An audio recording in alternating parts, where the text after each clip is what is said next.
नमस्कार, वंदे मातरम। मैं हूं श्रेयांश और आप देखना शुरू कर चुके हैं India Australia special the cricket factor में। ऑस्ट्रेलिया के एडम जंपा ने 45 रन देकर 4 विकेट और एस्टन एगर ने 41 रन देकर 2 विकेट की शानदार गेंदबाजी से भारत को महत्वपूर्ण मौके पर झटके देकर बुधवार को यह तीसरे और अंतिम वनडे में 21 रन से हरा दिया। 3 मैचों की श्रृंखला 2-1 से अपने नाम कर ली। साल 2019 के बाद भारत पहली बार अपने घरेलू मैदान में वनडे सीरीज हारा है। पिछली बार ऑस्ट्रेलिया ने 3-2 से भारत को सीरीज हराई थी। इसके साथ ही घर पर 7 वनडे सीरीज जीतने का विजय रथ भी आज रुक गया। भारतीय बल्लेबाज फिर से ऑस्ट्रेलिया गेंदबाजों के दबाव में आ गई और चेपाक की धीमी पिच पर लक्ष्य का पीछा करते हुए 49 ओवर 1 गेंद में 248 रन बनाकर सिमट गई। विराट कोहली ने 54 रन 72 गेंद में 2 चौके 1 छक्के के मदद से बनाए भारत की हार से, लेकिन नहीं बचा पाए। ऑस्ट्रेलिया ने पहला वनडे 5 विकेट से गंवाने के बाद वापसी करते हुए लगातार 2 वनडे में जीत दर्ज की। जंपा ने भारत के खिलाफ अपना सर्वश्रेष्ठ गेंदबाजी प्रदर्शन किया। हार्दिक पांड्या के शानदार शुरुआती स्पेशल और कुलदीप यादव की फिरकी ने ऑस्ट्रेलियाई बल्लेबाजों पर कसी लगाम, लेकिन कुछल्ले बल्लेबाजों ने 19 ओवर में सिमटने से पहले 269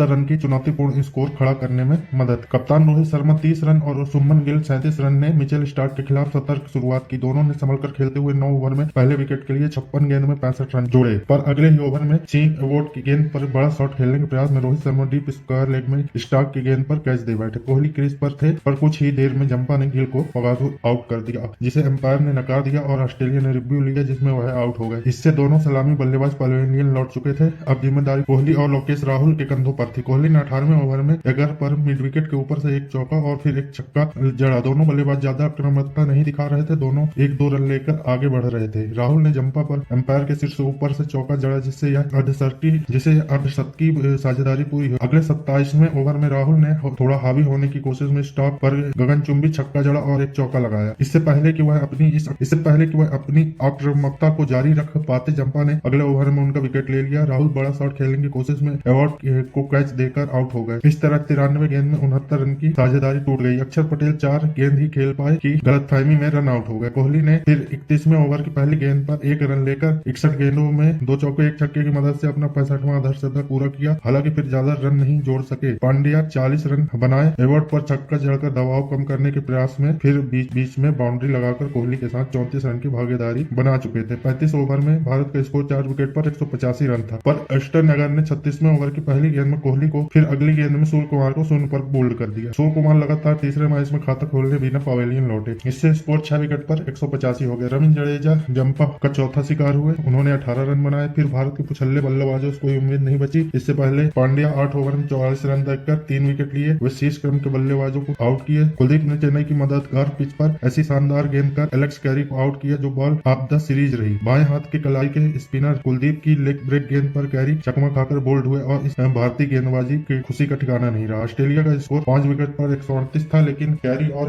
मार्क स्टोनिस के बीच छठे विकेट के लिए 58 रन की साझेदारी तथा सीन एवेट और एस्टन के बीच 8वें विकेट के लिए 82 रन की साझेदारी से मेहमान टीम ने दबदबा बनाया। फिर मिचेल स्टार्क और एडम जंपा ने अंतिम विकेट के लिए महत्वपूर्ण 22 रन जोड़े। ऑस्ट्रेलिया ने टॉस जीतकर बल्लेबाजी का फैसला किया, जिसके बाद मिचेल मार्श और डेविस हेड ने पहले विकेट के लिए 68 रन जोड़कर इसे सही साबित किया। पर पांड्या ने अपने पहले 3 ओवर में 3 अलग अलग तरह की गेंदों पर विकेट झटककर लय पूरी तरह से मेजबान टीम के पक्ष में कर दी। डेविड वार्नर और मार्शन लुसेन को अपने शॉट का चयन का खामियाजा भुगतना पड़ा और दोनों कुलदीप की गेंद को शिकार हुए। एलेक्स कैरी ने 46 गेंद में 38 रन जोड़े थे, पर वह भारत के स्टार स्पिनर के झांसे में फंसकर पवेलियन पहुंच गए। पहले 2 मैचों में शानदार पारी खेलने वाले मार्श ने यही लय जारी किया और पहले पावर प्ले में चौकों की झड़ी लगा दी और 1 छक्का जड़ा। हेड ने भी मिले मौके पर रन जुड़ाए। शुभमन गिल इस दौरान कैच छोड़कर हेड को आउट करने का मौका गंवा बैठे थे, फिर पांड्या की बैट ऑफ द लेंथ गेंद पर इस बल्लेबाज ने डीप थर्ड मैन पर जोरदार शॉट लगाने के प्रयास में कुलदीप के हाथ में कैच थमा दिया और उन्होंने कोई गलती नहीं करी। स्टीव स्मिथ शून्य पर आउट हो गए। इस दौरे का लाचार प्रदर्शन उनका जारी रहा, जो शायद उनकी भारत में अंतिम पूर्ण श्रृंखला होगी। पांड्या की फुल लेंथ गेंद उनके बल्ले का किनारा लेकर स्टंप के पीछे केएल राहुल के हाथों में पहुंच गई। पांड्या ने दोनों विकेट अलग तरह की गेंदों पर झटकने के बाद गुड लेंथ गेंद पर मार्श को बोल्ड किया, जो श्रृंखला में अर्धशतक की हैट्रिक करने की कोशिश में जुड़े थे। वार्नर चौथे नंबर पर बल्लेबाजी के उतरे। उन्होंने लुसेन के साथ 40 रन जोड़े। वह भारतीय गेंदबाज कुलदीप की गेंद पर बल्ला छुआकर लगान में पांड्या को आसान कैच दे बैठे। लुसेन ने वार्नर की गलती से कोई सबक नहीं लिया और वह भी इसी तरह का शॉट खेलकर आउट हुए। इसके बाद निचले क्रम ने ऑस्ट्रेलिया को अच्छा स्कोर बनाने में मदद की। आपको क्या लगता है कि भारत यह मैच क्यों हारा है? आप हमें कमेंट करके बताएं और हमारी वीडियो को लाइक करके ही जाइएगा और हमारे चैनल को सब्सक्राइब कर लीजिएगा। जय हिंद।